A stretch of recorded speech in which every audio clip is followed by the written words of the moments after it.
갑자기 뜨인 돌이 그 발을 빡 하고 치니까 뭐야? 저게 뭐야? 해몽을 못하니까 다 죽이라고 하는 거예요. 아니 이 무슨 어이없는 독재자예요.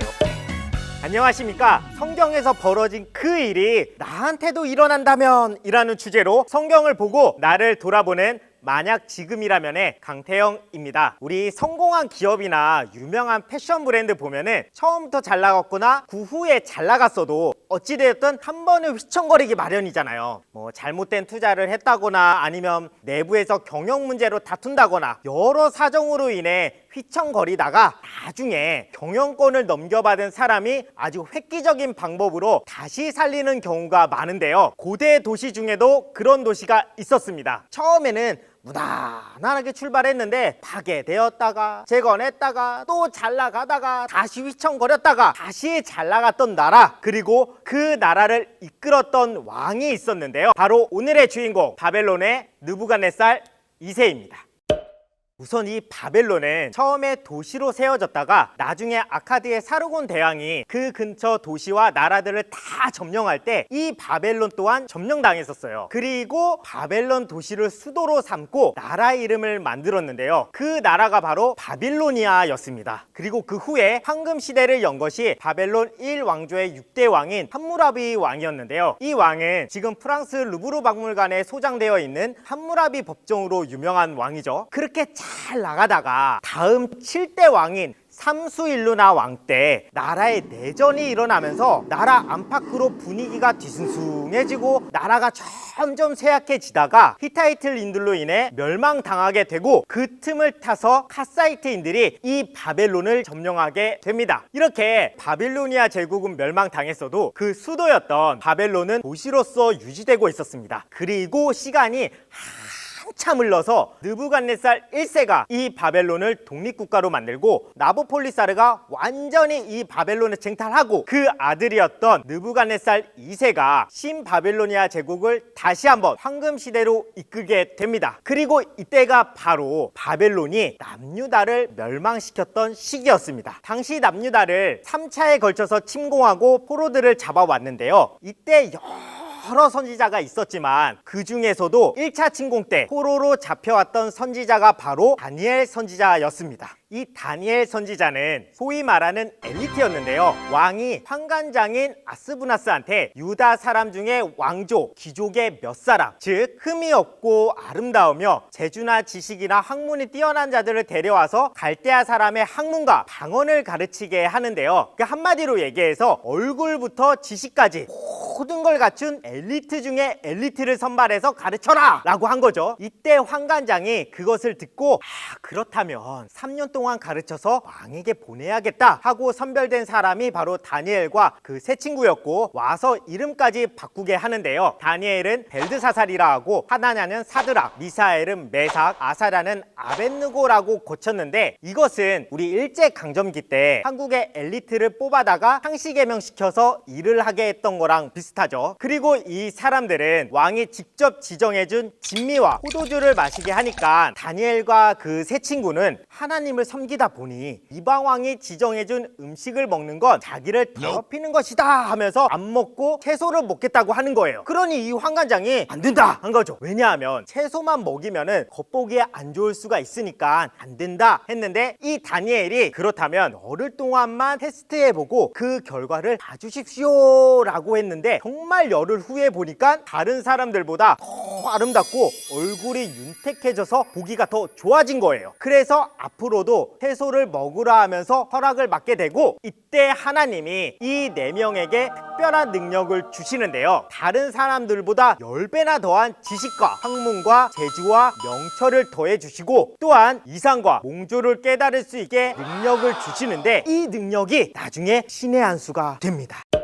왜냐하면 느부갓네살 왕이 꿈을 꾸는데 되게 이상한 꿈을 꿔요. 꿈에서 엄청나게 큰 신상이 나타나는데 머리는 정금이고 가슴과 팔은 은에다가 배와 널쩍 다리는 노신데 봉아리는 철인 거예요. 근데 발은 철과 진흙으로 섞여 있는 이상하고 기이한 신상을 보는데 갑자기 뜨인 돌이 그 발을 빡 하고 치니까 신상이 와르르 무너지고 그 돌로 인하여 해산이 되는 정말 이상한 꿈을 꾸게 됩니다. 그래서 왕이 뭔가 꿈의 낌새가 이상하니까 그 나라에 있는 박수, 술객, 점장이들을 다 불러 모아다가 꿈을 해몽하라고 하면서 해몽하지 못하면 죽이겠다고 하는 거예요. 근데 정작 어떤 꿈인지는 안 알려줘요. 그러니 불려온 사람들은 어이가 없잖아요. 갑자기 부르더니 꿈 내용도 안 알려주고 해몽하라고 하는데 못하면 죽이겠다고 하니까, 그래서 왕에게 이게 무슨 꿈인지 알려주소서 하는데도 끝까지 안 알려주고 해몽하라고 하더니 해몽을 못하니까 다 죽이라고 하는 거예요. 아니, 이 무슨 어이없는 독재자예요. 근데 그때 다니엘이 그 소식을 듣자마자 조금만 기다려달라, 내가 해몽하겠다고 한 그날 밤에 하나님이 다니엘에게 탁 나타나시더니 그 꿈을 다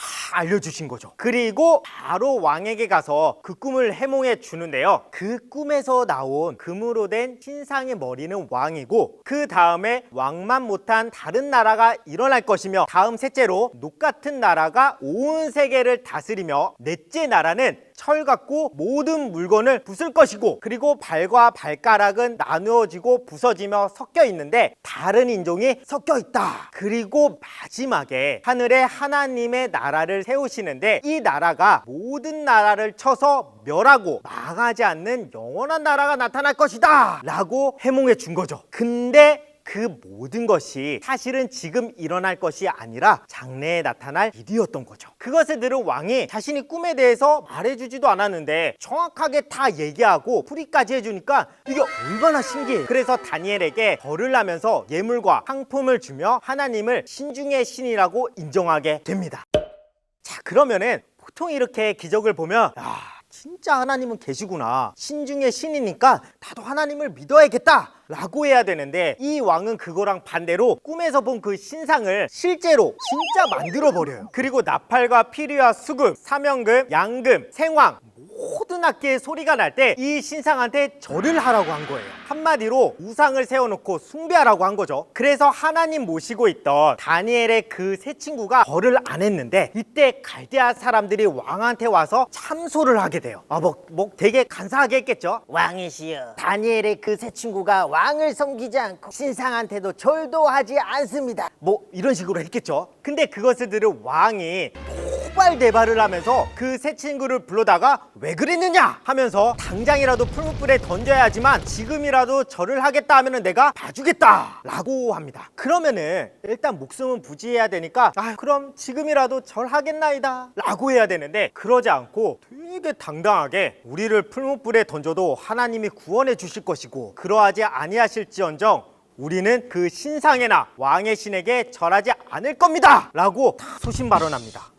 항상 느끼는 거지만 선지자분들은 정말 대단하신 것 같아요. 그래서 왕이 안 그래도 열받는데 더 얘기를 들으니까 더 열이 받아서 평소보다 불을 7배나 더 뜨겁게 타오르게 하는 거예요. 이게 얼마나 뜨거웠냐면요, 그 세 사람을 잡고 있던 사람들도 옆에 있다가 다 죽을 정도로 뜨거웠어요. 그렇게 뜨거운 풀무불에 결박된 채 세 사람이 던져지는 순간 불 속에서 한 사람이 더 있는 거예요. 그래서 왕이 너무 놀래가지고 저게 뭐야 하면서 자세히 보니까 신의 아들 같아 보이는 사람이 그 세 사람과 함께 있는 것을 본 거죠.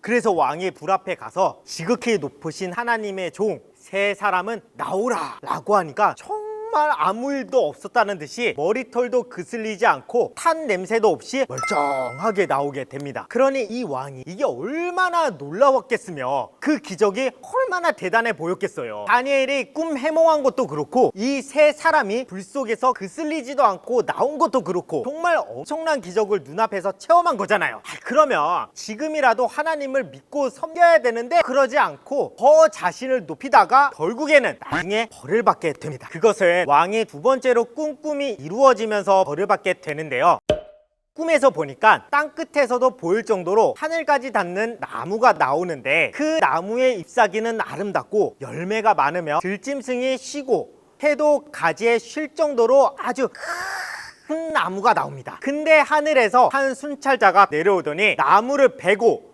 찍고 결국에는 쫓아내서 7대를 지내게 되는 꿈을 꾸게 되는데, 이 꿈도 너무 이상하니까 다시 박수와 술객, 술사, 점장이들을 불러다가 이게 무슨 꿈이냐 하면서 물어보지만 이들이 알 리가 없죠. 그래서 다니엘 선지자가 다시 꿈을 해석해 주는데요. 그 나무는 왕이고 하늘에서 순찰자가 내려온다라는 것은 하늘에서 명령이 내려오는데 왕이 나라에서 쫓겨나서 풀을 뜯어 먹으며 7대를 지낼 것이다 라고 해몽해 줍니다. 근데 정말로 12달 후에 왕이 바벨론 궁을 하면서 막 거닐다가 이 바벨론을 보니까 너무 멋져 보이는 거예요. 그러면서 이 모든 것이 내 능력과 권세로 건설하였고 내 위엄과 영광을 나타낸 것이다 라고 하자마자 하늘에서 정말 소리가 들려오더니 너는 나라에서 쫓겨나 소처럼 풀을 뜯어 먹을 것이다 하니 왕이 진짜로 쫓겨나서 7년 동안 머리도 막 흠발이 되고 손톱이 엄청 자라고 비 오면 그냥 비 맞으면서 소처럼 풀을 뜯어 먹게 됩니다. 한마디로 정신을 잃은 거지가 된 거죠. 그리고 그 후에 다시 정신을 차리고 하나님께 영광을 올려드리며 끝나게 되는데요. 여기서 중요한 건 이 사건이 우리한테도 일어난다면인 거죠. 하박국서 2장 18절에 보시면 우상은 거짓 스승이다 라고 하시는데, 우리가 보통 우상하면은 어떠한 형상을 만들어서 그것을 숭배하는 것이 우상 숭배다 라고 다들 알고 있죠. 근데 성경에서는 이 우상이 말한다고 합니다. 그렇다면 진짜 저 조각상들이 움직이고 하고 말하는 것이 아니라 이것은 영적인 우상, 즉 거짓 스승을 얘기해 주시는 거죠. 그리고 그것이 초림 때와 재림 때 실제로 나타나게 되는데요. 초림부터 보시면 하나님을 믿는다던 자들이 예수님을 알아보지 못하고 핍박하고 정죄한 자들이 있죠. 이들이 바로 영적 우상, 거짓 스승이었고, 느부갓네살 왕이 꿈에서 그 신상을 돌로 쳐서 무너뜨린다 라고 했던 것처럼 예수님이 돌의 입장으로 오셔서 이들의 정체를 드러내시고 판하신 것이 초림 때 돌로 우상을 깨트린다는 것이었고, 이처럼 재림 때 또한 우상이 나오고 심판하는 흰 돌이 나옵니다. 심지어 남유다를 멸망시켰던 바벨론도 나온다고 하는데요. 그렇다면 이 우상은 누구이며 멸망했던 바벨론이 진짜로 다시 나타나는 것이며 만국을 어떻게 무너뜨렸다라는 건지, 또한 이들을 심판하는 흰 돌을 가진 이기는 그는 누구인지, 이것은 자신의 생각대로 풀고 해석하는 말을 믿지 마시고 예수님처럼 성경의 문제는 성경에서 찾아주는 말씀을 듣고 믿어서 진리를 알므로 구원을 받으시는 여러분들이 되시길 바라겠습니다. 오늘의 영상 마치겠습니다. 감사합니다.